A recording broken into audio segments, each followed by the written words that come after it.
ठीक है, ये उसी का पार्ट है। क्या नाम है चैप्टर का? Nalanda ancient seat of learning. हमने उसका ए पार्ट फिनिश कर दिया था। बी है, यानी कि B1 का किया था। B2 का क्वेश्चन आंसर है। Answer the following questions briefly, brief में देना है, छोटा सा क्वेश्चन देना है। मैं एक बार पढ़ देता हूँ, जो डाउट ना रहे आप लोग को कि क्या लिखा हुआ है करके। बाकी आप समझदार हैं, लिख सकते हैं। How many students and teachers were at Nalanda university when Hyun T सैंग visited. जब ह्यून टैंग सिंह सैन वहाँ पे नालंदा में आए थे, उस समय वहाँ पे कितने स्टूडेंट थे और कितने टीचर हुआ करते थे नालंदा यूनिवर्सिटी में, ऐसा पूछा जा रहा है। आंसर है एट दैट टाइम, यानी कि उस समय, ऑफ ह्यून टी, ये नाम अजब सा है उनका, सैंग यहाँ तक नाम है, विजिट, उस समय जब ह्यून टी सैंग आए थे नालंदा में, उस समय नालंदा में 10,000, Nalanda had 10,000 students and 1,500 teacher. उस समय नालंदा में विश्वविद्यालय में 10,000 स्टूडेंट थे और 1,500 टीचर्स थे। ये आंसर है उसका। Second question, how was the people teacher ratio significant. बताता है कि जो वहाँ पे पढ़ते थे लोग, जनता जो पढ़ती थी, लोग पढ़ते थे, और जो टीचर पढ़ाते थे, ये दोनों के बीच में रेशियो का क्या महानता है, कैसे इम्पोर्टेंट था।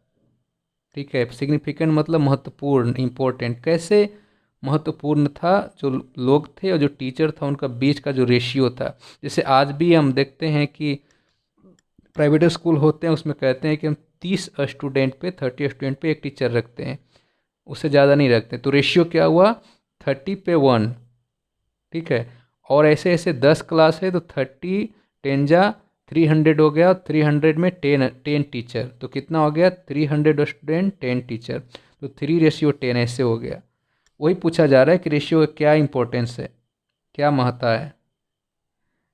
It is obviously that teacher could pay individual attention to the education and training of their student। इसका साफ साफ मतलब यह है कि जो टीचर हैं वो ध्यान दे सकते हैं हर एक इंडिविजुअल पे। इंडिविजुअल मतलब हर एक पे उनकी अटेंशन, उनकी ध्यान हो एजुकेशन के लिए और ट्रेनिंग के लिए उनके स्टूडेंट पे।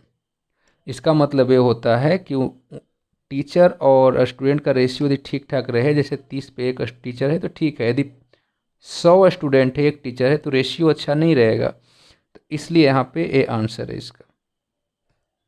Question third question is name the countries from where the scholars came to study and collect Buddhist literature.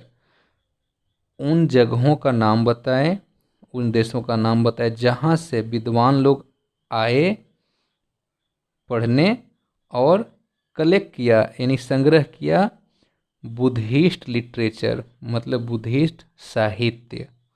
उन कंट्री का नाम बताओ। आंसर है scholars from such distant countries as China, Korea, Tibet, Turkistan and Mongolia came to Nalanda to study and collect Buddhist literature. ये सारे देश से वहाँ पे आए। कहाँ कहाँ से आए? जो विद्वान थे वो आए डिस्टेंट मतलब दूर के कंट्री से, जैसे चाइना है, कोरिया है, तिब्बत है, तुर्किस्तान है, मंगलोनिया, ये सारी जगह से आए थे नालंदा पढ़ने और साहित्य इकट्ठा करने। Number 4, what kind of library did Nalanda possess. Nalanda के पास किस तरह की लाइब्रेरी थी, बेसिकली कह सकते हैं। पोसेस मतलब होता है मालिकाना हक करना, रखना। Nalanda had the biggest library in Asia. Nalanda की जो लाइब्रेरी थी एशिया की सबसे बड़ी लाइब्रेरी थी। Number 5, when was it destroyed. अब बताया जाता है कि इसको बर्बाद कब करा गया, डिस्ट्रॉय कब किया गया। आगे बढ़ा लेते हैं कैमरा।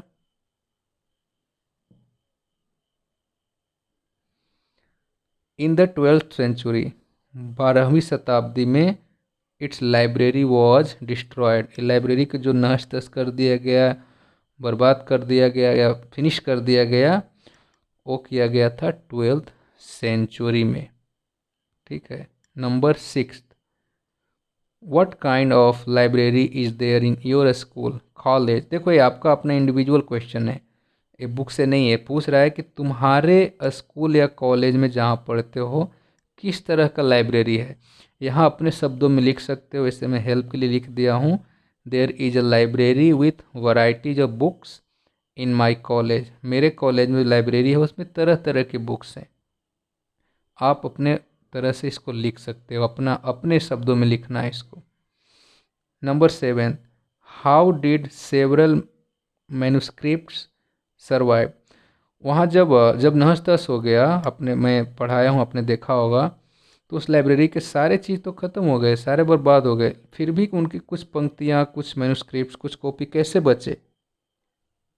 आंसर है many of the manuscripts were taken out of the library by foreign scholars and were translated into other languages, hence they survive।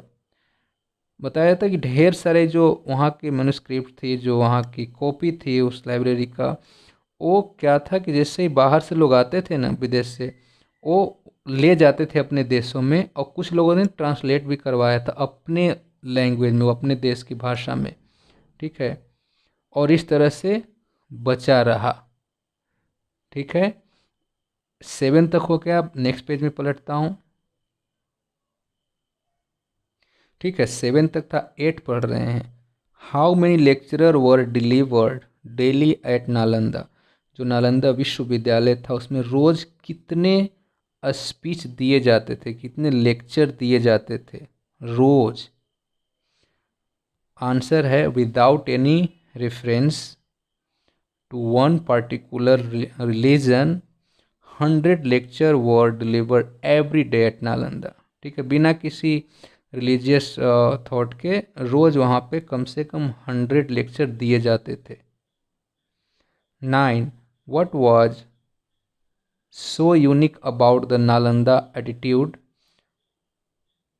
about the academic attitude at Nalanda, how does it compare with the academic attitude at your school and college। कह रहा है कि जो वहाँ का syllabus था, वहाँ के जो नालंदा विश्वविद्यालय की जो सिलेबस थी, जो पढ़ाई की व्यवस्था थी, वो कैसा था।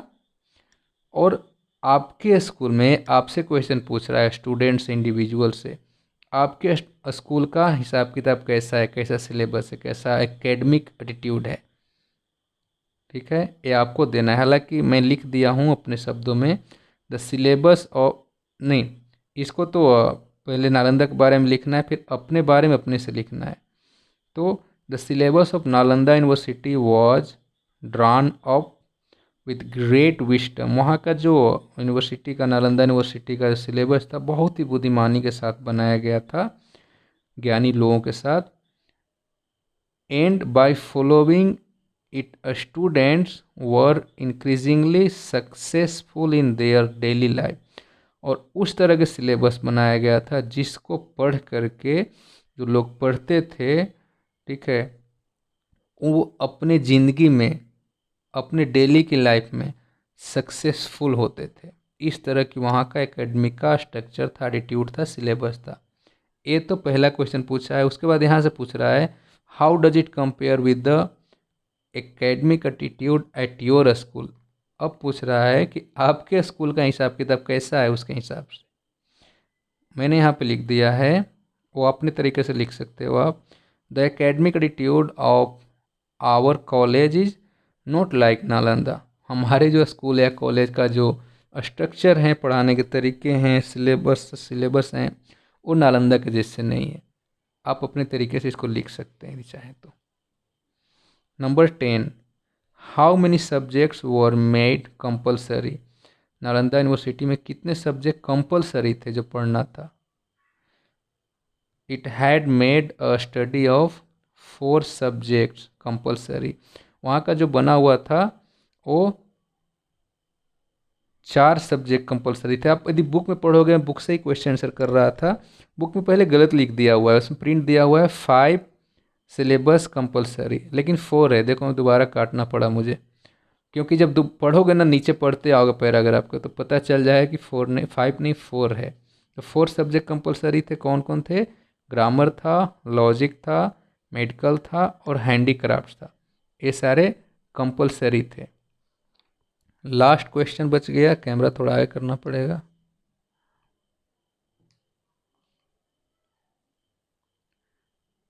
What appeal does doctor Rajendra Prasad made to the people?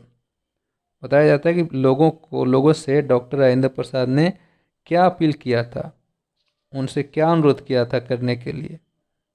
ठीक है, ये 12th नहीं है, आंसर है doctor Rajendra Prasad appealed the people to aim at reviving the past glory of Nalanda. Rajendra Prasad ने लोगों से अपील किया था, अनुग्रह किया था कि उनकी लक्ष्य ऐसा हो, एम ऐसा हो कि नालंदा की ग्लोरी की जो महानता थी, उसकी जो रुतबा थी, उसको दोबारा से पुनर्जीवित करा जाए। आई थिंक आपको समझ में आ गया होगा, और यदि आया होगा तो एक दो कमेंट भी दे दो, मज़ा आ जाए मुझे भी इस समझने में कि मैंने मेहनत किया और सार्थक हुआ। Thank you.